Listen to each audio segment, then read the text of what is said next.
না জি আরে কই তাতে চাষাবাদের কি অবস্থা? আপনারা ধান চাষ করে লাভজনক হইতেছে না কি অবস্থা একটু বলেন তো?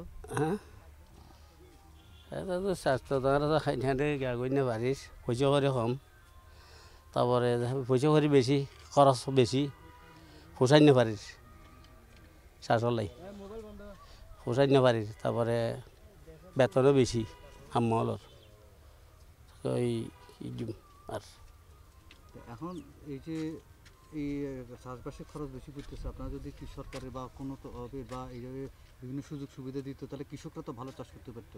ওই তো এই তো সরকার তো কিছু না পারে ইউনিয়ন কৃষক সাথে যদি কিছু পাইতাম তাহলে আর ভালো হইতে পারি। খরচ কেমন পড়ে আপনাদের? খরচ তো ইয়া পরে ওই 1000 টাকা খরচ হাম্মর বেতন 1000 টাকা 500 টাকা বেতন আছে খাওয়ানি আছে খরচ আছে আমি মরিদের গুলো বেসাব গরিব মানুষ। নামান কি? হ্যাঁ নামান আমার নাম শমসু আলম।